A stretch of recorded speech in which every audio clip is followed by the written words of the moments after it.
Greetings from the Corporate Interface Cell and a very warm welcome to Business Edge 5.0, 6 Industries, 1 Podcast, presented by Park Avenue. I, Ashi Saxena, bring to you an episode on the most innovative and research focused industry of the corporate world, the pharmaceutical industry. Today, we have with us Mr. Rajesh Vasudevan, an esteemed leader in the pharmaceutical industry who is currently serving as the Vice President of Cipla.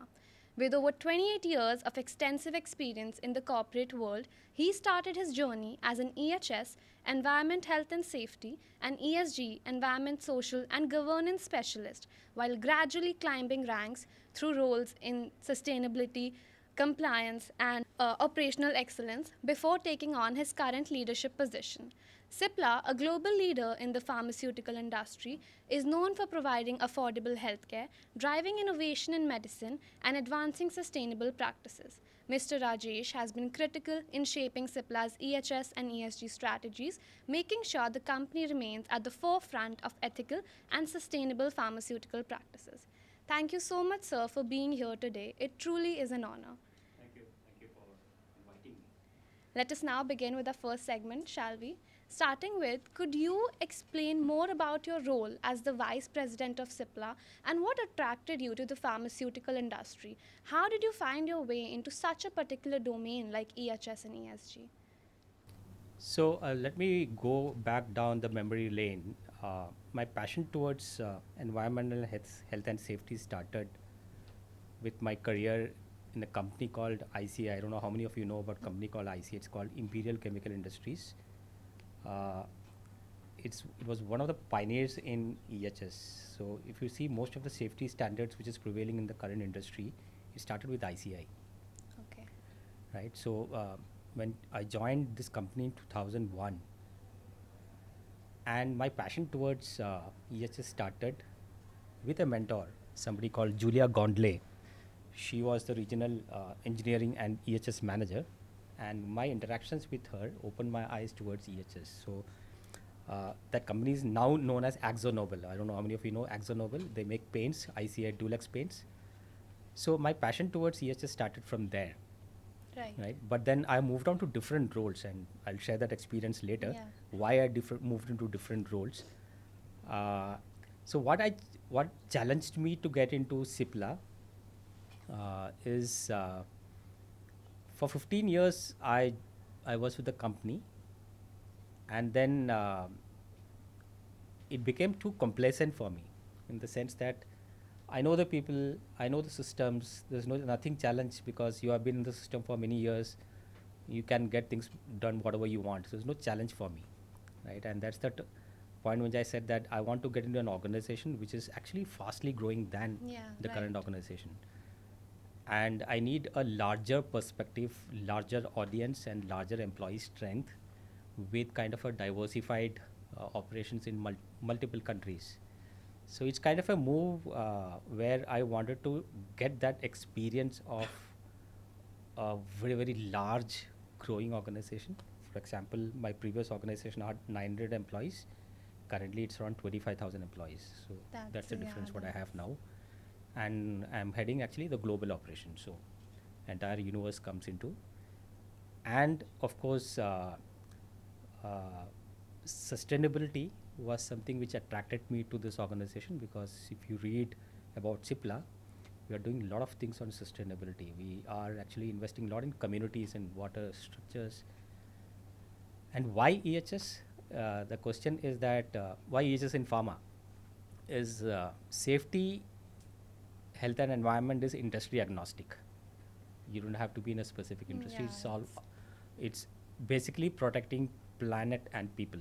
So it's same across whether it's in pharma, whether it is in oil industry, or is it in FMCG. So doesn't it's make any actually difference. gaining more importance. Talking about your past experience, how do you feel your experience at Castrol and Hindustan Unilever shaped your approach to corporate sustainability and responsibility at Cipla? So when I was in Hindustan Lever, I don't think sustainability was at the forefront at any point of time, because it's long, long back, right? If you see, the real sustainability agenda started couple of years back, 4 5 years back, right? And I'll tell you only my fast last 1.5 years in Castrol, where Castrol really started this sustainability journey called carbon, and that's why my portfolio was HSC and carbon, right? The difference in a typical multinational company who is headquartered somewhere outside India and headquartered in India, the difference is that a global company like Castrol, where they have global operations in UK, where it's headquartered, most of the things are driven from there, right? Whereas here, I have an opportunity that I'm the globe, I'm in India, right? So I have the opportunity to deliver across the globe, right? So that actually changes the entire perspective of how I Definitely operate, does, yeah. right? So that's the difference. That if you go for a global MNC who is operating somewhere outside India and within India, the perspective of what you can achieve or what you can deliver is completely different, right? So there's no, you have to go and do it, you go and do it, and then you report back. Here we are actually driving stuff, Yeah. so that's the difference. That's wonderful to know. Considering you're making such a global change, what role do you believe innovation and technology plays in enhancing the ESG efforts of any company for that matter, considering that we're entering such a high-tech AI driven era? So sustainability per se, it's a very muddy world as of now, right? It's a very complex world because systems are evolving, right? And I don't know how many of you know sustainability. If you talks of sustainability, there are three key pillars of sustainability. One is, of course, everyone talks about greenhouse gas emissions. Yeah. The second pillar is the water scarcity, and the third is the waste, right? If I talk about greenhouse gas emissions, there are three scopes. I'm not getting into too much of detail. There's something called scope 1 and scope 2, which is directly in your control, and there's something called scope 3 emissions, right? Scope 1 and scope 2, since it's because directly it's under your control, you can influence something. But scope 3 is something which is indirect emissions coming from your suppliers somewhere outside, which you don't have any control, right? So, and there is no unified standard across the world on how to report sustainability. So, different countries have different standards, and within countries also different standards are there, right? So, it's kind of a muddy world since it's the beginning. So, for example, even I take EHS world, when I started my EHS world, it's completely chaotic at point of time. But over the period of years, it's becoming very, very streamlined. It is streamlined now. Yeah. Hopefully, scope even sustainability becomes streamlined because every country is working towards a unified standard. Till then, so when I take interviews of candidates, I said that you're coming to a world where 60% is streamlined, 40% is still chaotic. So if you want to enter a chaotic life, please come and join us. Otherwise, please don't join. Right. So Moving on to the next question, could you share a specific project which you worked on that particularly stood out for you, and especially what were the key elements that you feel made it successful? okay. So let's take this watershed program, right? So there's something called water neutrality, if I know. So water neutrality is something that you take water from the earth, you consume it. So water neutrality becomes that whatever you consume, you give it back to the mother earth. Then you're becoming Right. neutral. So I'm taking X amount of water, you give that X amount of water to the communities, it becomes water neutral, right? So how can you become water neutral? One is you have water conservation within the manufacturing, Yeah. but that will not get into water neutrality because you get stuck at one point of time where you can't have more structures built inside your plant. And that's when we decided to have watershed in communities, right? So we scout for villages where there is a water deficit, and everyone knows that Karnataka is a place where water scarcity is becoming more and more important. So we have done couple of water shed program. So it's actually rebuilding the old structures where it can conserve water. Yeah. We have done large amount of projects in Igatpuri and Satara. If somebody asks that why in Igatpuri and Satara, because it's a heavy rainfall, why do you want to you know, want to have water structures in uh, place where there is an abundant rainfall? The answer is that whatever rainfall happening in these places, it's actually running off. There is nothing to conserve water, and that's where we came in, and then we built a lot of structures in Igatpuri and Satara. And if anyone wants to see that, I'll invite you to come and see it in rural villages. So we have built those structures. So when the water comes from the mountain, you build a lot of structures of different kinds of structures to conserve water, and these waters are being used now by villagers. So villagers used to walk for 1 kilometers to fetch a bucket of water. Now it's delivered at their home, right? So not only that, so there are indirect benefits. It's not only water conservation. Today, the villagers are able to plant alternate crops, right? Because the water is available throughout the year. Right. The migration stopped. So if you go to a typical village, what happens is that during water scarcity, people migrate to different villages, right? So it's very interesting to know when you go to the village and speak to those villagers what really happens in the village. It's not an easy life what we have, right? It's a very very difficult position because you have to walk for kilometers to fetch a water. There are no schools. People Yeah. migrate. They come back after migration, right? So one water conservation project have multiple benefits. One is you are giving water, you are giving multiple crops. Multiple crops means their economy is improving, right? They have enough time to go to school because their kids used to go to fetch water. Now that time is there where they can go and attend schools, right? So a lot of economic benefits, not only water conservation, many indirect benefits. So I think that's one of the standout project which I can say where we have helped communities in delivering water and also helping their economic prosperity. I can definitely see how that would make such a positive impact, both economically and socially. Right. So I'll give you a touching experience. So when we started this project, I went to Igatpuri. We said that we don't want to have a fanfare. Please don't have a fanfare. And my colleague and I was reaching this place, and we saw a huge commotion over there. So we thought that there's some function going on over there, Yeah. and that suddenly we saw a huge village gathering, and there was a turban on our head. We were placed on a bullock cart, and there was a 1 kilometer procession as per we were VIPs, right? And we Wow, could see that the emotions in their face, saying that these guys are giving us water, which is our livelihood.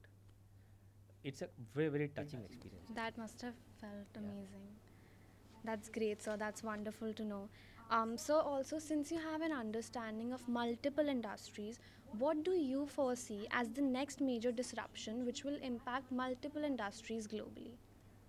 So there are two disruptions. One is, of course, AI is going to disrupt, right? Artificial intelligence, and uh, in safety and sustainability, artificial intelligence is just taking baby steps, but in manufacturing, it has taken huge amount of steps. So we have a touchless factory.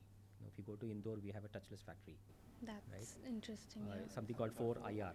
If any of you have read, there's something called 4IR. That's a new revolution which is taking place. So we have touchless factories, but it's actually shaping up safety industry in the sense that now there are cameras available which you can teach whether you are wearing the right set of equipment. So you can actually teach the camera whether you are wearing a safety shoes, you are wearing gloves, and if it doesn't, then you get a mobile indication saying that no, he's not wearing. So it is evolving. Sustainability field is still not matured for artificial intelligence to come in, right? The second big change which is going to happen is on the skill level, right? So we have people, but the people are not skilled enough to get into kind of a AI. Right, They are yeah. not, because As they're tech old school of savvy, thought. yeah. So we need to bridge that gap. So you have to constantly update yourself, right? So I Definitely. remember that when I started my career, I mean, I continued that without 5 years without any additional training required because there was no change, right? I don't know how many of you read the Moore's law that every 3 years semiconductor multiplies the power of semiconductors. So every year technology is changing. So to take the manpower in pace with the technology, that's going to be a huge, huge challenge for us. And definitely, being tech savvy is one of the greenest flags in the corporate world 100%. right now, and 100%. AI is taking over every industry. Right. So you can't be complacent by saying that I know enough, because tomorrow is going to be a different day.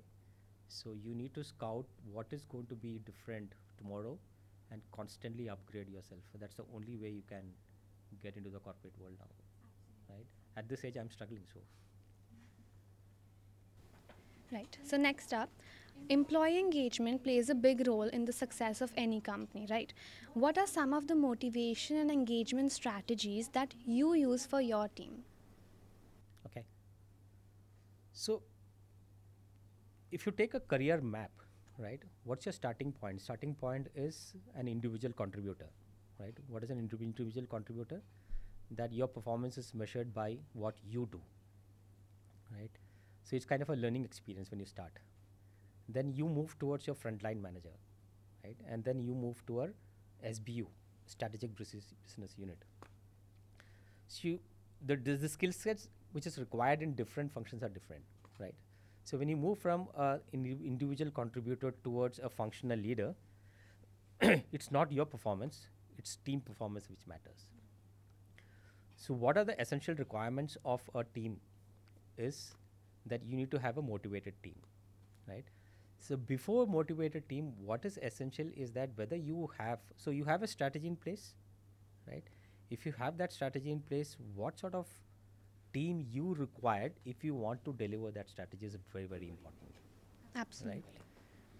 So I'll give you an example of that. I have a manufacturing location and I was looking for somebody who is going to head the safety of that plant. And everyone was looking for that, is he technically qualified? Technically qualified. Yeah. But then my view is that historically, that plant needed a team player, right? Rather than having a guy who is having a technical knowledge, Yeah. right? So that's the gap which we need to fill. So we should not recruit a guy who is technically competent, but he's not a team building expertise in this, right? So we need to map what is the vision for that, and then accordingly identify the gap, and that gap needs to be filled by a competent person, right? So the Right. first thing is to identify the right people to meet that strategy, right? The second, the most important engagement in any industry is a two-way communication, right? The era of that I order you do is over, right? That used to be the thing in my era, right? Yeah. Boss used to be superior, and whatever boss says you are supposed to do.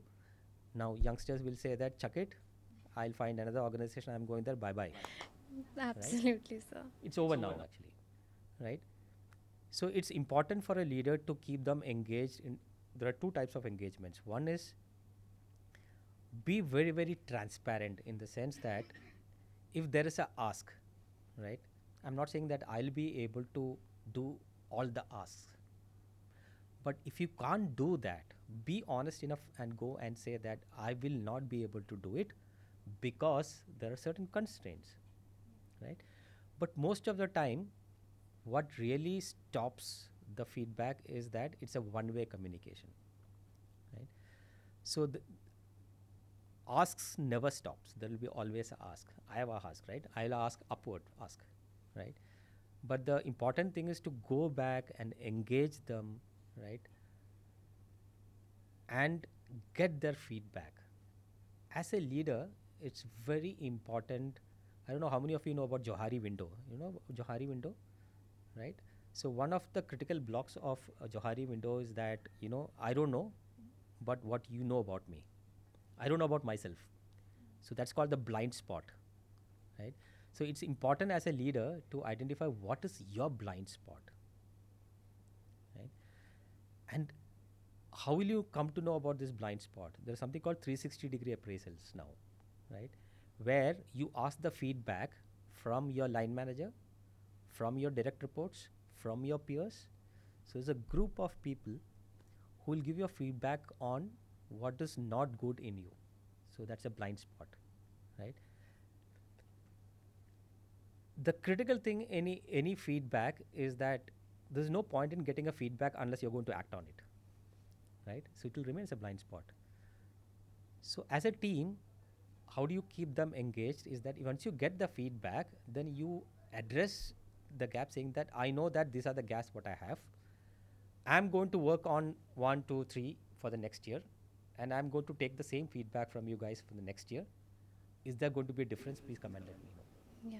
Right? That will also track the progress. So one is tracking the progress. You have made a commitment. It's kind of an audacious commitment because you're going and declaring saying that I'm going to change this. Yeah. Right? And so people should perceive that yes, that feedback is important to me, right? And I'm going to act on your feedback. Most of the times the disconnect happens is because there is no feedback mechanism. So in my view as a leader, the most important part of your engagement is feedback, right? Engage feedback, engage feedback, engage feedback, right? If you tell that the person is always happy. So I'll tell you an example. When I was in Calcutta and I was dealing with large union because I was heading a manufacturing location as a unionized factory. It's very difficult to convince the union. But I found that always it works when I go back to the union. If the union have some suggestions, I go back to the union and say that I can't do it. I'm so sorry. My hands are tied up. And they appreciated it. Rather than giving a smooth talk saying that, I will see to it, I'll make sure that, let me see. उसको जो बोलता है टालना जो बोलता है ना, so they don't like it actually. But if you go and tell them honestly saying that sorry, I will not be able to do it because of this, I've seen them, they are really, really appreciating it actually. They do understand They that. do understand. Yeah. I mean, they are humans like us, right? Absolutely. But imagine that, put me in the same shoes as somebody who has requested me something, right? Tomorrow I go and talk to my line manager and saying that I need this. And the line manager says that, okay, I will do it, I'll see to it, but nothing happens, right? I'll feel the same. But if he comes and tells me saying that, Rajesh, I can't do it because of this, it's understandable. Then Yeah. I can take a call whether I want to continue or, I accept it, right? It's clear and transparent communication is the way of life, right? That is must Don't needed. give anything which is very rosy and say that, I will see to it, you get promoted next year, I'll hack the salary. Nothing. There's no point in doing it. Rather, the guy will appreciate if I go and give a very, very honest feedback. Absolutely. So, and this is not just needed in the corporate world, but in our real life as Of well. It course, will. any in your personal life also, Yeah, right? definitely. Honest feedback is a must. I mean, if that way, if the person is angry with me, I would rather be happy with that guy because my conscience is very clear saying that I have given a very, very transparent and honest feedback. Right. Right? My conscience is clear. The way he takes it, sorry, I don't know how he takes it, so I'm not bothered about it. That's an insightful answer, sir. Moving on, during our research, we understand that you're an avid trekker and fitness enthusiast. How do you maintain discipline and a good work life balance? So I'll tell you a story why I got into this fitness journey. Right? It's a very. I was in Calcutta, 2011, and early morning, around 2 o'clock, my heart started beating faster. Right? I thought it's an attack, but I was not perspiring. So I have read it somewhere that heart attack means you will perspire. So I could connect that this is not heart attack. So I started moving around. I did not call my wife, but it was beating so fast. It's more than 100, 120. I was not knowing what's really happening, and it was in a new city. I did not know what to do. So I did not call my wife because she becomes panicky, and kids was too small at that point of time. So I could somehow, get over that night, and the early morning I went to a doctor. So doctor said that there can be two reasons. One is, of course, stress, and the second is something called thyroid. He said Yeah, there's right. something called sinus tachycardia, whether your resting heart rate becomes more than 100, and it can be fatal if it goes beyond 120. So to cut the long story short, I went to a cardiologist, and the cardiologist gave me some medicines. So within 1 month, I was supposed to go to my native, and my father's uh, friend was a famous cardiologist, and so I showed him the medicine. He said that, Rajesh, please throw it in the dustbin. So I asked why. He said that this is nothing but tranquilizer, right? It's just making you sleep, nothing else. I said, what you should do? So he said that you have to de-stress yourself, and it's very easy to say de-stress yourself. He said that first you have to find your own time, right, and take leave, take off from your work.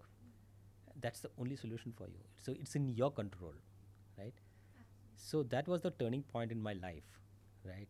And from there, I started my fitness journey, right? And I make sure that I sleep by 9:30, right? I walk out of corporate dinners. So my name is quite famous in corporate world, saying that Rajesh ka time ho gaya, right? So 9:30 sharp, I'm in bed. 4:45, 5, I get up, and I go for my running. Right. So we have a running club, and I'm a part Oh, of that running right. club. So that motivates. It's not that self motivation, but there are a lot of corporate guys over there, and more than fitness, right? Fitness is the byproduct.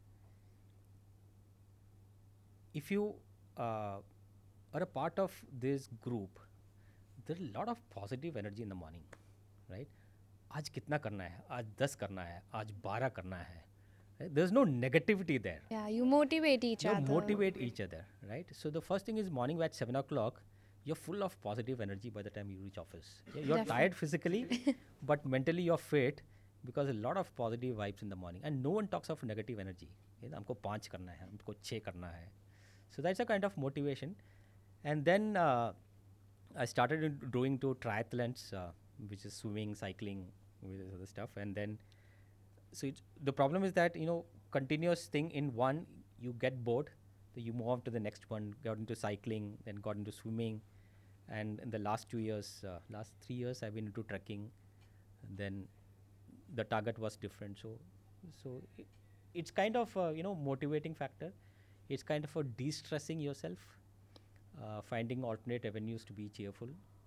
And so that probably you might have read what happened in EY. you know I'm saying that it's all in your control, right? You need to find your own time, and you have to do it. There's no other option, right? So advice to all youngsters is that please find your time to manage your health, right? Money will come, but health is very, very important for you. Definitely, sir. Time management and discipline go hand in hand. Especially when you're surrounded by like minded people, you keep setting your goals higher.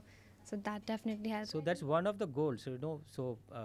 When I decided that I want to do Everest base camp last year, right? So there was a goal that I have to reach Everest base camp, right? So which actually you can actually relate to your corporate life, right? You set a goal, and then you plan it towards reaching that goal, right? And then you have to have the right team in place. If you have a guy who is not motivating you, there's no point in going to the trek. अरे छोड़ यार इतना तो हम क्यों करना है actually, it's a kind of a demotivating. Whereas if you have guys here, चल Rajesh, I know that you're tired, but करते हैं, right? Right, right. So actually you can relate it to and I mean, I have actually made a PowerPoint on my trek versus my corporate life, right? Where it's kind of a team playing team, right? There are a lot of guys who will come and help. One of the guys, I think, oxygen level dropped to 40, and then how we could help him at that point of time. It's an amazing stuff, and you can relate to your corporate life. How did you feel when you were finally at the Everest Base Camp? Arey, I've done. I don't know what to say, but that's a different feeling altogether. That we were practicing. Actually, we tried to do it 3 years back, and if you want to go to those trek, you have to keep at least 3-4 days in your hand because the weather changes in a jiffy over there, right? And the flights will not take off, right? But then 3 years back when we tried this, we could not go over there, so we slept 3 days in an airport, spending playing Uno. having a bed sheet, and Kathmandu airport is a very small airport, so we drove bed sheet and started playing Uno, right? But then we had to change our destination to Annapurna base camp, right? Which is Yeah. not as tiring as Everest base camp, uh, but we went there. So we had that in our back of our mind, saying that we have done Annapurna, but then 1,200 meters more, right? Uh, but it's a different feeling. I can't explain that feeling. You have to experience it. So, But it sure sounds like a memorable experience it for is actually. you. It is. It's one of my best experiences. We have, I think, hardly seven of the guys, and six of the guy we could complete it. One guy could not because of oxygen deficiency.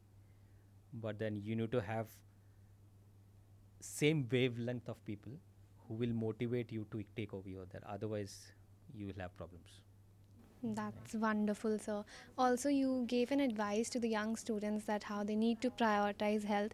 Is there any other advice you would like to, give to aspiring young professionals who are looking to build a career and enter the corporate world? So my advice is that you can't become location constrained, right? The first thing is that I was just talking to a few of them. I don't know how many of that. I have moved from south to north to west to east, right? So I have worked in all around the corner. You get different set of experiences in different. So start of a career, you should not be choosy, right? So you need to experience different cultures. You need to experience different kind of people. You need to experience different kind of business, right? So don't be choosy. The second is, you need to find time for yourself, right? Uh, Easy to say, right? You say that your era was different, my era is different, but there's no other way, right? No company will come and tell you. I know some companies does it, but many of the companies, they will overload you, right? And that's a fact, right? But you need to find your own time, right? Very very because of my gray hair, but I always tell my son and my daughter, but I never succeeded to my son, that keep away from most of the social media what you have, right? What you have is disinformation and misinformation, right? So I'm not saying that log out from there, but use it very very judiciously, right? It's completely misleading, and that will take you to a different path altogether, right?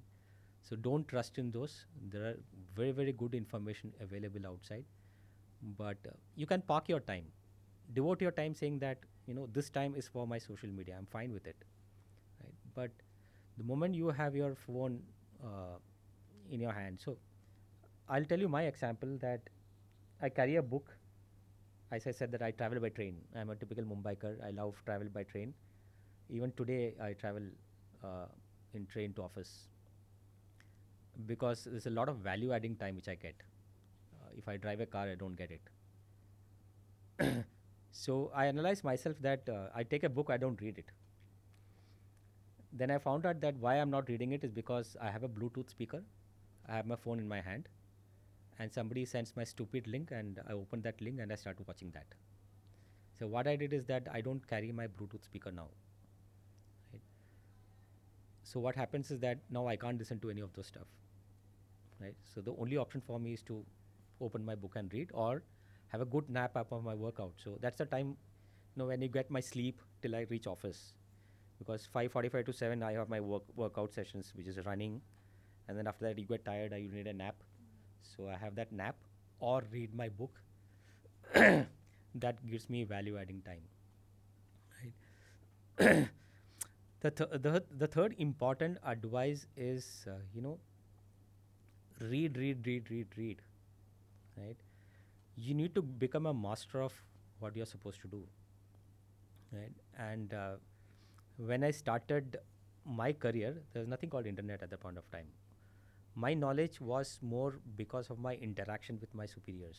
There was nothing else, right? What you study in college and what you implement is completely different, right? What you see in notebooks and what you go and do is completely different. So the experience and the learning what you get during my tenure was more from your peers or from your line managers. But the era what you live is that lot of information is available, right?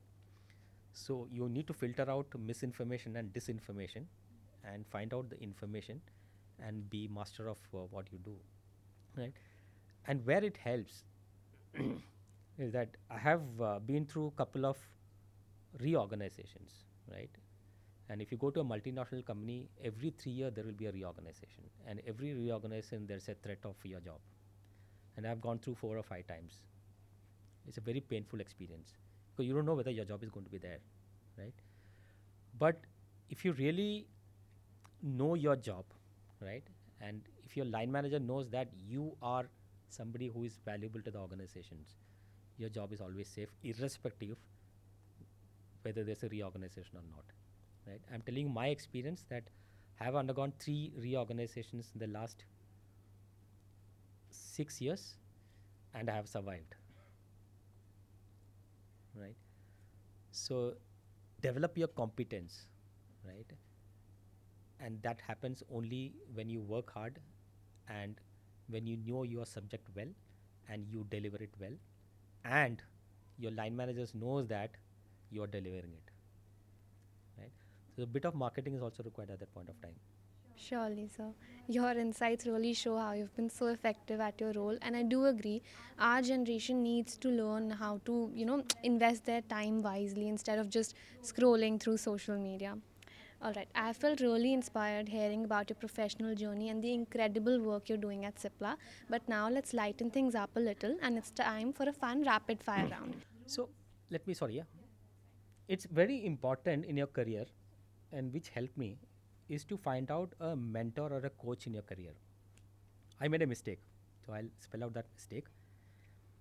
When I joined ICI, uh, I had a good mentor, and then when I quit that company and joined, I completely severed the relationship. When I did not contact back that person. Industry is very small, right? You need the help of these mentors at one point of time, right? So if you have a mentor or a coach, never disconnect the relationship just because you have changed the organization, right? Always have that mentor or coach in your mind. Get back to that person saying that I need help, and I'm sure that people will be willing to help you out actually, right?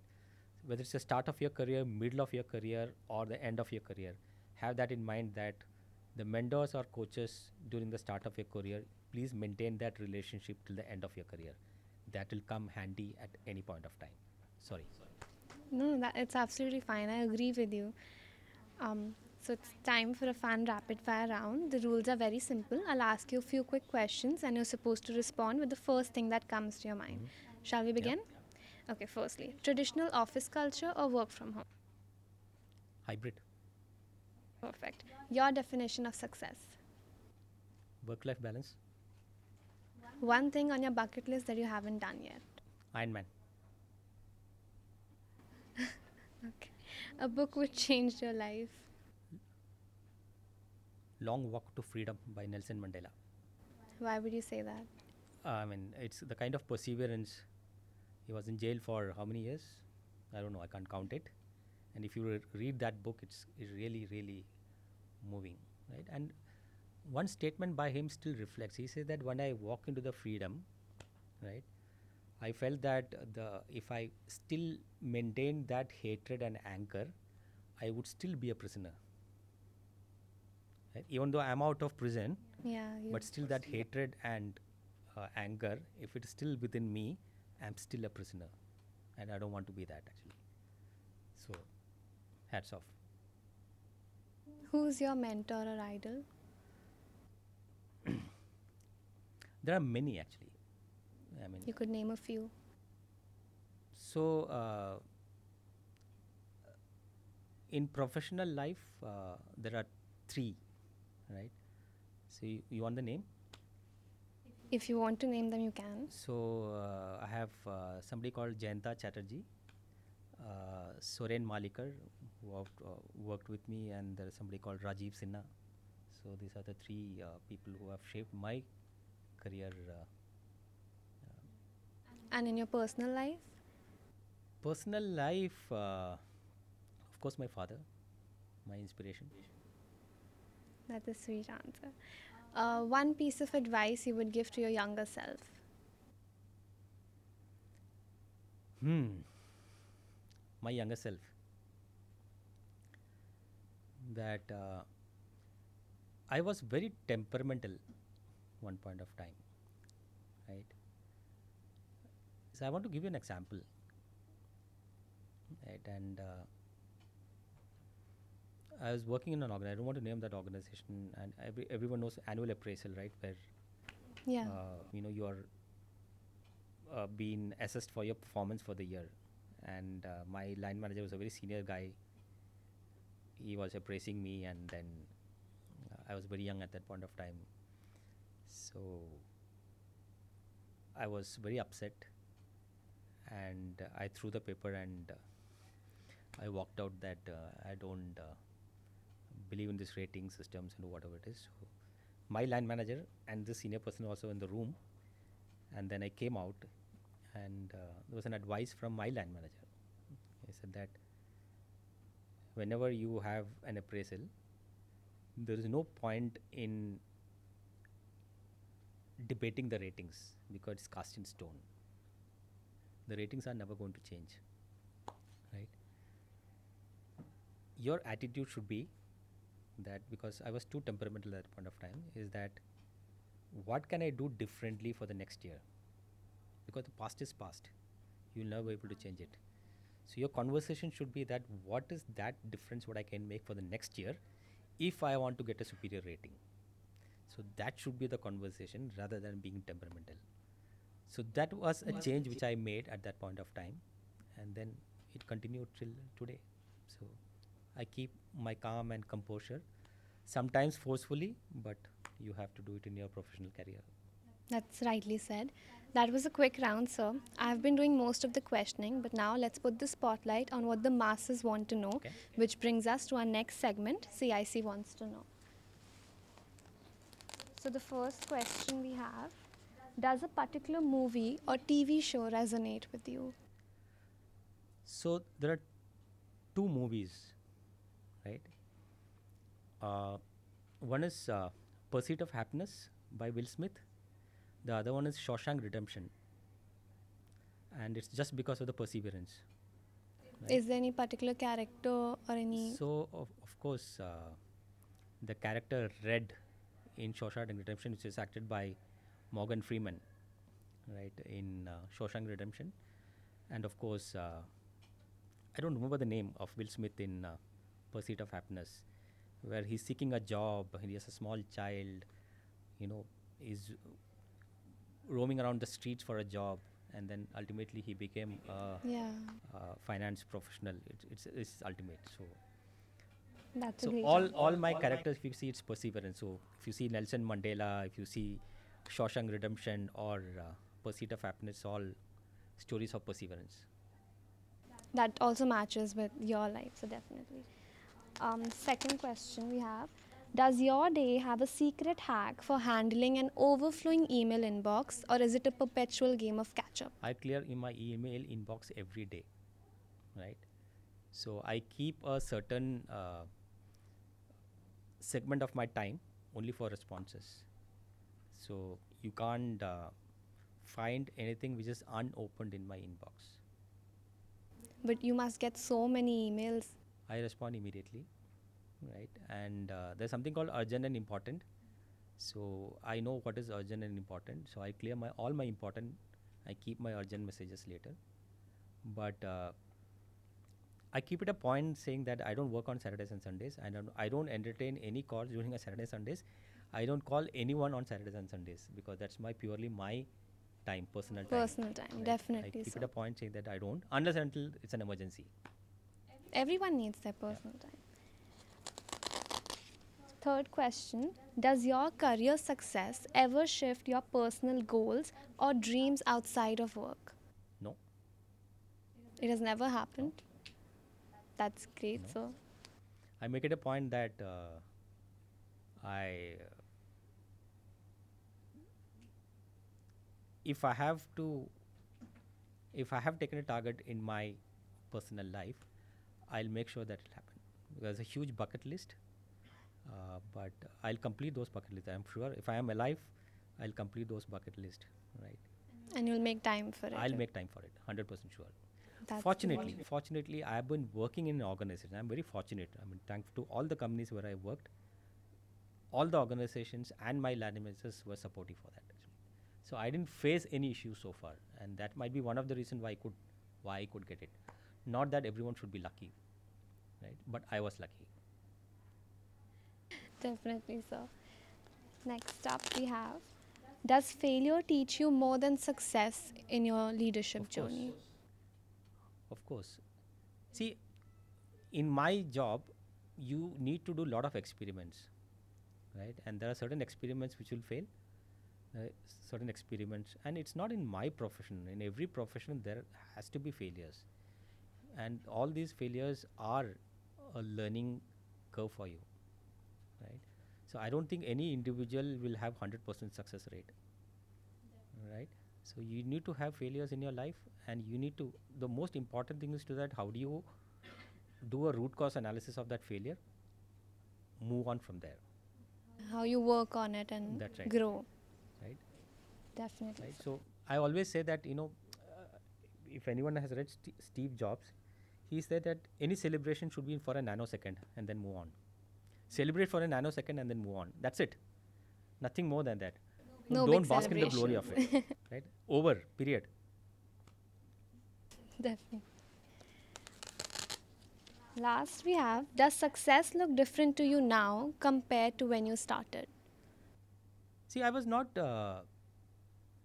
I'm happy with what I am today. Right? If you ask me that I could have achieved more, yes, I could have achieved more. Right? I was good in my academic career. I'm not pretty bad in the sense that I'm saying that if I would have tried for good colleges I would have tried for IIT, I could have got it. But I never knew the importance of IIT at that point of time. Even my parents did not know how important is IIT, right? So I said that, I went to write for the entrance test, and the, there is a certain hours you're supposed to spend inside that. By within half an hour, I could complete it because I didn't know anything to write actually. So I somehow spent 1 hour and then came out, and I'm saying that if I would have gone to a different college at that point of time, perhaps I was not career ambitious at that point of time. I was never ambitious at that point of time. ठीक है जो मिल गया तो चलो, Yeah. right? But if I would have taken a different approach at that point of time, perhaps, right, I would have reached a different position. But I'm gratified. Right? This is what I am.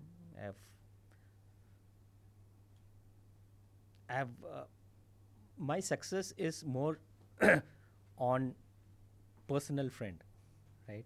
So I have to do something on my personal front. I'll definitely make sure that I practice for it, and I get it right.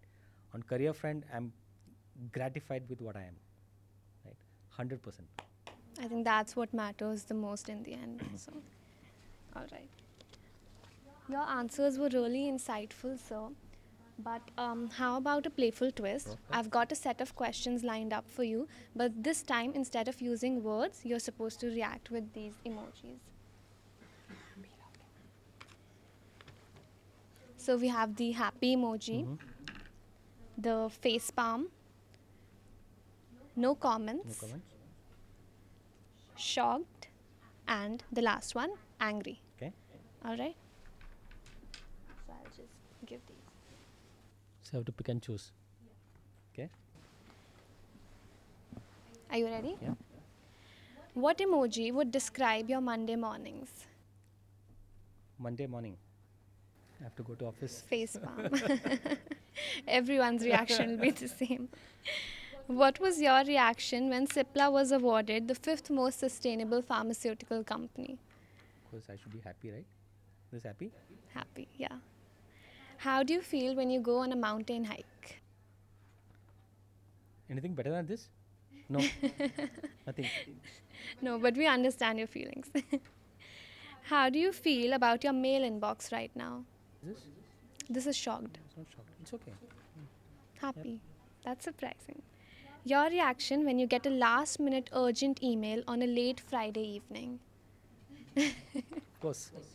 No doubt.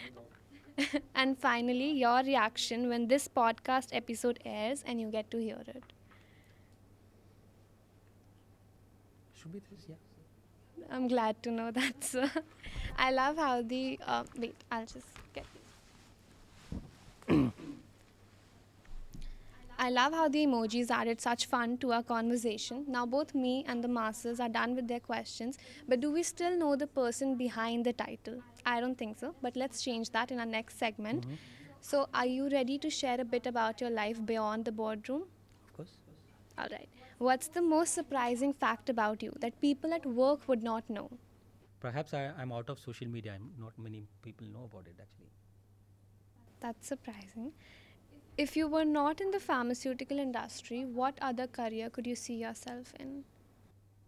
I want to get into organic farming. Why would you say that?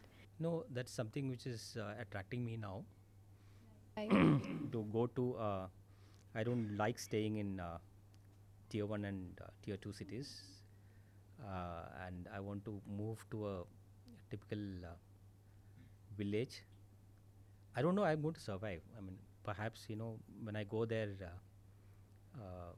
I will feel it. But at this moment, I feel that, my wife also loves this actually. So we want to start something like that and move to a peaceful place away from the crowd and Yeah, be right. there and do some sustainable farming. That's a peaceful way of living. Yeah. If you could have dinner with any CEO, past or present, who would it be? I think it would be Louis Gussner, IBM. Is there any particular conversation you would want to have with him? And how did he transform IBM? Of course, right? He transformed the company from a typical hardware to a services industry, right? And how did he transform, right? So, who moved the elephant? So, Right. Next up, what does your ideal weekend look like? ideal weekend.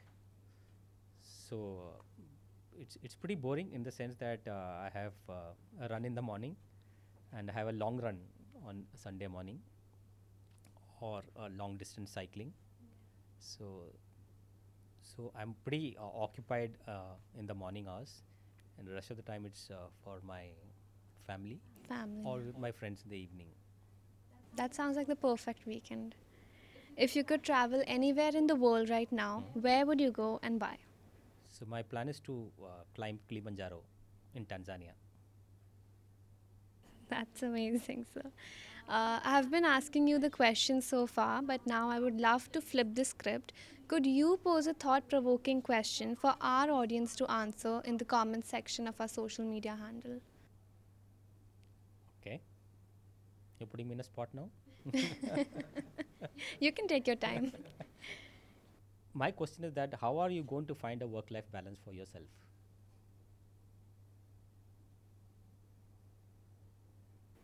Right, let's see how the masses react to it now. With this, we come to an end of today's podcast episode. Your insights into both the pharmaceutical industry and your own personal journey has been extremely inspiring, and I'm confident our viewers will greatly benefit from the same.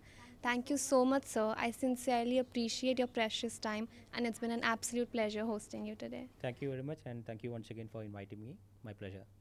The pleasure was all mine, sir. Thank you.